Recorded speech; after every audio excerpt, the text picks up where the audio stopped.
Hey, what's up, guys? So I've got a little bit of time. We're gonna put together my Hamskea R7 I ordered for myself. So this is gonna be a little bit longer of a video. I'm not really gonna cut and edit or do anything like that. We're just gonna talk and kind of go through it all. If the image is poor, I'm working on a new camera setup. This is off of my phone, so bear with me as we get some better video stuff in. But just gonna start basically doing a simple little setup. Nothing crazy. Just get this thing thrown on there. Got some nice adjustability throughout, so that's really cool. Try and get this about center. The shorter brace height does kind of run up on the rest. Everything I'm seeing, it's got really good clearance. Try and get this a little bit better. Obviously it's at the top, so it's a little tight, but that's the start. Let's kind of put this down in my working space here, and we'll adjust the camera. Not doing anything crazy today. Yesterday we put out about, well, almost 48 arrows. So we stayed pretty busy yesterday. Hopefully we continue to stay busy through the off season, so we're here whenever you guys need us.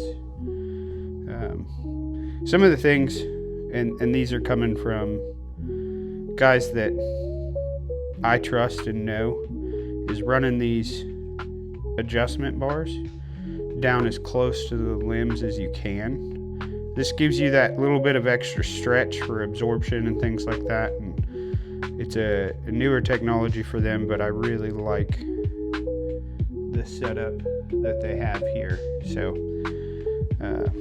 typically what we do is we find the best place for placement.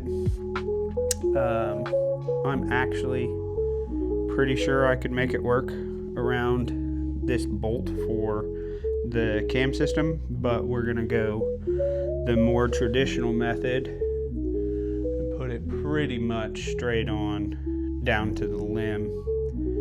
And obviously if you guys have any critiques or want to see my process, come into the shop, tell me how bad of a job I'm doing, and we'll address it. But I've been doing this for a while and I have an idea of what I've got going on. So far we've set up one of these on somebody else's bow, not an R7 but an older Hamskea rest, and I believe they enjoy it. They haven't come complaining to me, so that's good. He's a good friend of the shop, myself, and I trust that if he had issues with his rest, he would come see me. He shoots about every day, so that's good. I am just gonna stick with the Hamskea lanyard. I'm not gonna do any fancy colors right now. Maybe we upgrade later, but they've got a pretty unique little tension system that is built for these. I'm really excited to get this thing on here. Hopefully it's a busy day today, so I'm trying to get this done before the crowd jumps in on me, but you never know. Get that down a little bit more. So we're gonna end up pulling more tension through that brace there. So when I do pull it down, I want it to be tight. So this is your little stretchy portion. I don't know if you guys can see how much it stretches on here, but you want to make sure that you've got that under a good amount of tension once you're done. And the bow is set up. Right now, I'm going to find a point directly in line, and I'm going to make a small mark, because what I don't want is to permanently mark my bow necessarily with a gold marker. So that should come off with some alcohol. But right now we're going to get our little rubber adhesive on the bottom of it. So we just take a little 3M taped backing grip piece. We're going to pull the 3M tape off the back. If I can get my fingers in there to get the tape off. Goodness. This is more of a fight than putting the rest on the bow. At least you know the glue's gonna stick. Golly. There we go. So I'm going to take this tape. I'm going to center it on my prime, right where that cable is going to run underneath the bottom side. So now we've got that nice and adhered. We're going to take it. Generally, you can tie these things however you'd like. I like to make a couple of hitch knots, I guess would be the way to put it. I'm going to go ahead and put pre-tension on the string here. Run it back through my limb. There we go. Get that sucker tight. Come up.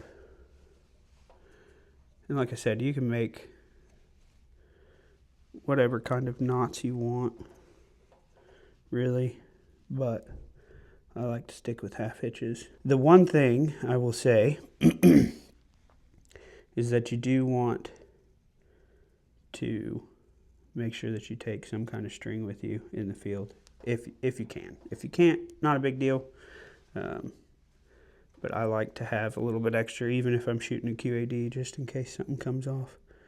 I don't want to deal with going back and forth with finding something to make that work. So we got that. We're going to pull our arms down tight. I don't want to go nuts yet, but I do want it secured, just so that once I start kind of pre-stretching my string here, we're good.